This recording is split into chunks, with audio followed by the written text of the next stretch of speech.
As a neuroscientist, I won't get too geeky with you guys. What I want to do is set expectations, because the way our brain works, the way it learns, is that if you have certainty and clarity about a situation, you're much more able to retain information and take it in. So the objective for this panel is really something simple. We want to take something that's invisible, right? Think about mental health, emotional struggles, and make it visible. Okay, and we have a great panel here to do that. People who have experience, tremendous experience in the academic realm, in data, in practical application, in philanthropy. So we really wanted to make the case to you that that mental health is, as Kelly talks about, I love this term, a public health crisis. And when you look at the effort and the money that we put into medicine and medical therapies, compared to what mental health, the burden it has on society and people as a whole, there's a big discrepancy, and we can do better. So my hope at the end of this panel is you understand that. And as investors, you have a little bit of insight into why the time is now to invest in mental health. Okay? Hopefully that makes sense. I want to go through and have quick introductions by the panel to just give a little bio of themselves, because it's a pretty impressive panel. We'll start with Kelly. We have to brag about ourselves? You have to brag, yes. So I'm a professor of psychiatry at Columbia, but I am the lead scientist of what has become the global method of detection for suicide risk, something called the Columbia Protocol, which is policy across every state, across the continuum of care, every nation across the world, and has had profound impact on, you know, morbidity, mortality, et cetera. It's a fantastic example of what investment, you know, can actually do. And if you look on your chairs, there is a QR code for the Columbia Protocol that Kelly's talking about. And to say about like the investment, you would see in my braggy bio, right? President Obama's Secretary of Education, these questions can keep our whole nation safe, you know. I was awarded the Secretary of Defense Medal for exceptional public service because they were the first ones to show if we do this innovation, leverage technology, put it in all hands, we can address these public health crises. Thank you. Thanks, Kelly. Margaret. I'm Margaret Hines. I am both a funder and a founder. I have over 15 years experience in VC and private equity.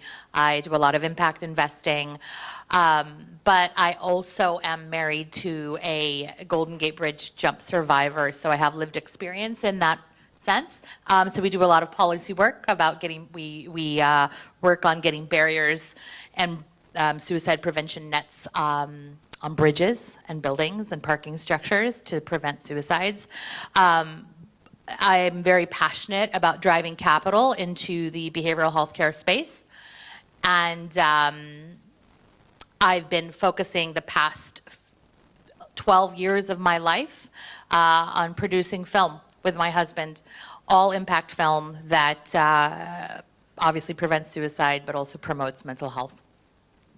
Thanks, Margaret. Jono? Yep, I am Jono Wild. I'm the executive director of the Good Life Movement, which is a mental health nonprofit, and we're focused on writing a mental health civil rights bill. And I found my way to this work after witnessing my father's struggle with bipolar disorder. He was suffering from the disease, which was bad enough, but then watching as the medical industry, insurance practices, and society writ large failed him time and time again. We lost him to suicide in 2024, and that's what's really motivating our work to write a mental health civil rights bill that we're calling the Life, Liberty, and Pursuit of Happiness Act, because ultimately what we're talking about here are actually some of the principles that this country was founded on, the idea of agency, autonomy, being able to captain our own ship, and we feel like it's high time America delivers on that promise. Thank you. Thanks, Jono. And Rachel. Yes, hi. So glad to be here. My name is Rachel Butler. I am the president of the Catalytic Impact Foundation.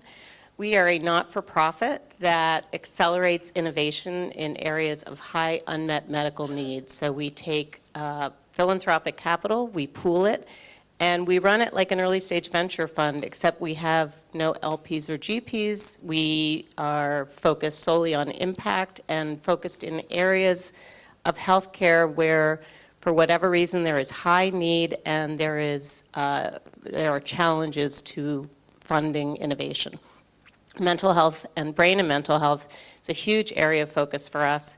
I think like everyone probably in this room, both through family and friends, we've been touched by mental health crises, suicide, and it's an area that we really zeroed in on because there have been so few innovations.